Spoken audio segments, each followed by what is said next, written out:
Hey crafty friends, Christina here with you from Close to My Heart.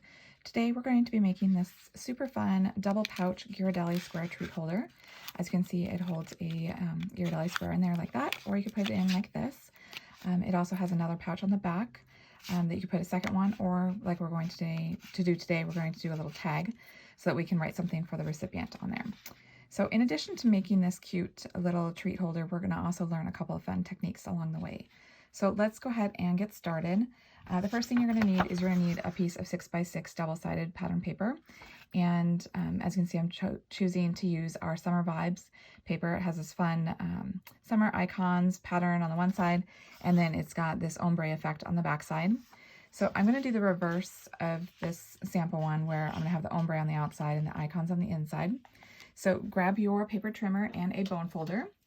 And first thing we're going to do is we're going to go ahead and we're going to fold this paper in half diagonally.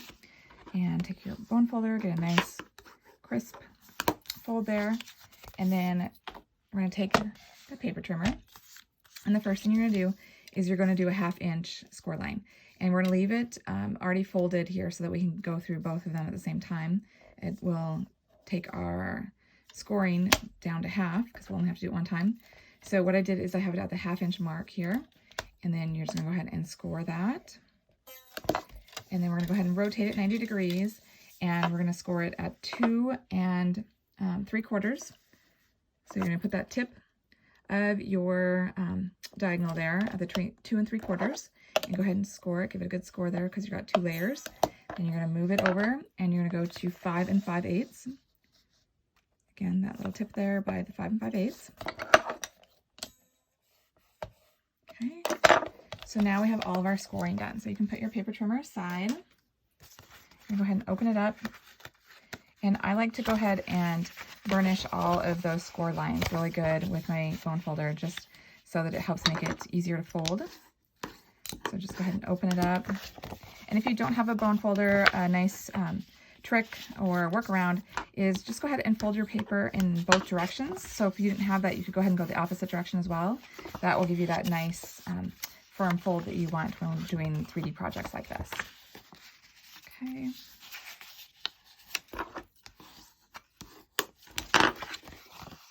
Okay, so now that we've got all of our folds really good, we're going to go ahead and we're going to start doing all of our folding inward. So you're going to go ahead and you're going to take the first side and you're going to have that come in to the center so that you've got those 3 score lines there in the center. Then you're going to do the other side as well. So now you're going to see that you've got those 3 lines still in the center. So what we're going to do is we're going to have, it's going to be a mountain, a valley, and then a mountain fold again. And that's what's going to create that base so that it will stand up nice.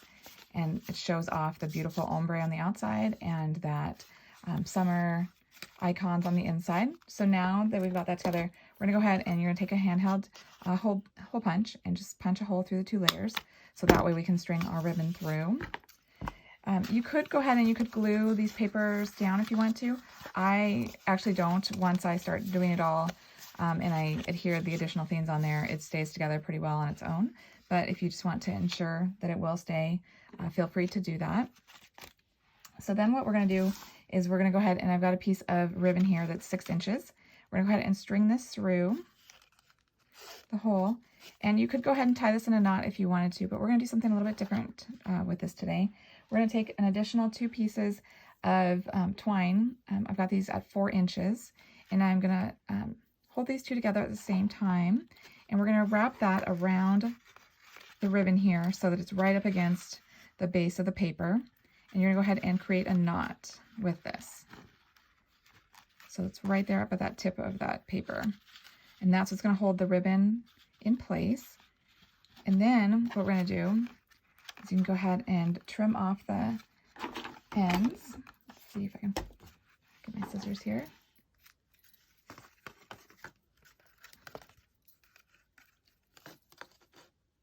So you can cut them as short or as long as you want them. And then you're going to go ahead and, if you notice twine, the thread goes a certain direction. If you go ahead and twist it the opposite direction, it will start to unravel. And that is how I got that fluff. So it gives it just a little bit more texture to your project, a little bit more volume. It's super easy to do. So again, just twist it the opposite direction that the threads are wound up, and it will start to unravel, and you can help by picking it apart. And then just do that with all 4 of those strands. And then you can continue to fluff them up as much as you want to get that volume.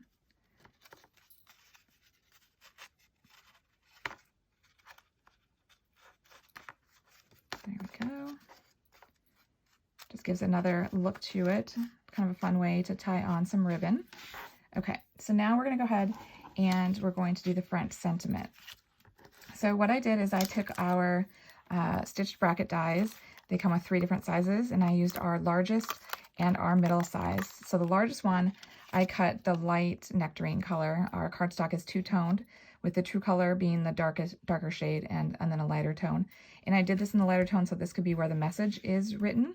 And then I did the middle size stitched bracket in the true nectarine color in order to tie in with that color in the pattern paper. So I've got that, and then I've got a 1.5 by 1.5 inch piece of white daisy cardstock that we're going to stamp on. And I'm using our August stamp of the month for this. It is called Floral Celebration. And I'm going to be using the sentiment Sending Smiles, and then we're going to also use this fun little doodled border. So what I'm first going to do is I'm going to get my black ink pad, and I'm going to stamp the Sending Smiles toward the top of this piece. Like that.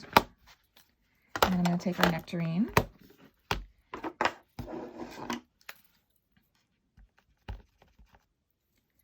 I'm just going to stamp that right along the border here, just to bring in some of that color. And as you'll see here in my sample, I also tied that in to the little note that we're going to have for our recipient. So we'll go ahead and stamp that right now as well.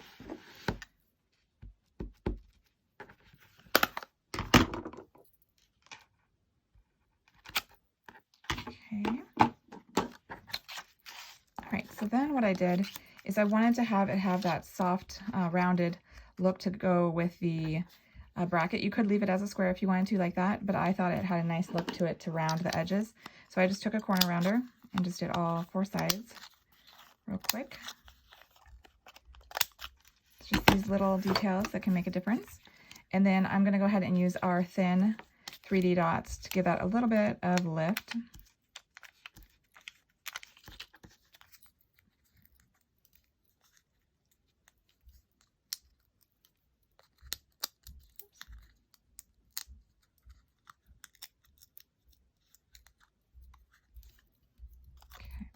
Just center that on there. Okay, so then before we go ahead and put this on the front, I'm going to take some of our gold shimmer trim, and this measures 2 7/8 inches. And with our gold, actually with any of our shimmer trim, it looks like there's like a white backing to it because it already has adhesive on it. It's actually clear, so if you actually bend the corner down, it's going to help that clear liner release and makes it much easier to remove that. Oops, sorry, I bumped the camera there. So then I went ahead and just put that across that bottom portion, oops, of that pouch. And then if you have any excess, you go ahead and take your non-stick scissors and just trim that off. Real easy. Okay.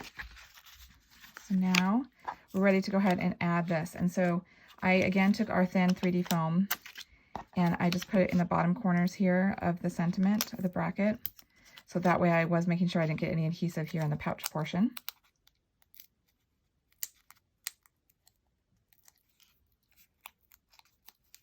Okay. That seals that up real nice to hold that candy in there. Okay, so then you'll notice here on my sample that I have this fun heart. And so our hearts that we have are white, and they come in a variety of sizes, and some are open hearts and some are solid. There are even some that have a heart within a heart. I don't see them right here, but so we're going to go ahead and grab one of the smaller sized hearts here. Actually, do maybe just a little tinier one to make it a little different. So what I did to make it look like this is I actually took our alcohol markers. I'm using the the blue turquoise, and I'm using the dark color, since it's going to be a little bit lighter, on the actual heart, and you're just going to color on that heart to give it some color so you can tie in with your project. See, so you can see there. All right, so then what I'm going to do is I'm going to use a glue dot, or you could use some liquid glass to stick that on. Oops. Because we're going to do something else here with this, I would recommend doing a glue dot so that it sticks on there right away. The liquid glass I always tend to prefer, but now what we're going to do to get that sparkle, to kind of tie in with the sparkle of the shimmer trim, is we're going to take our diamond stickles and we're going to color right over that heart. And that way we've not only colored it, but we've given it some shimmer and shine to tie in with the whole project.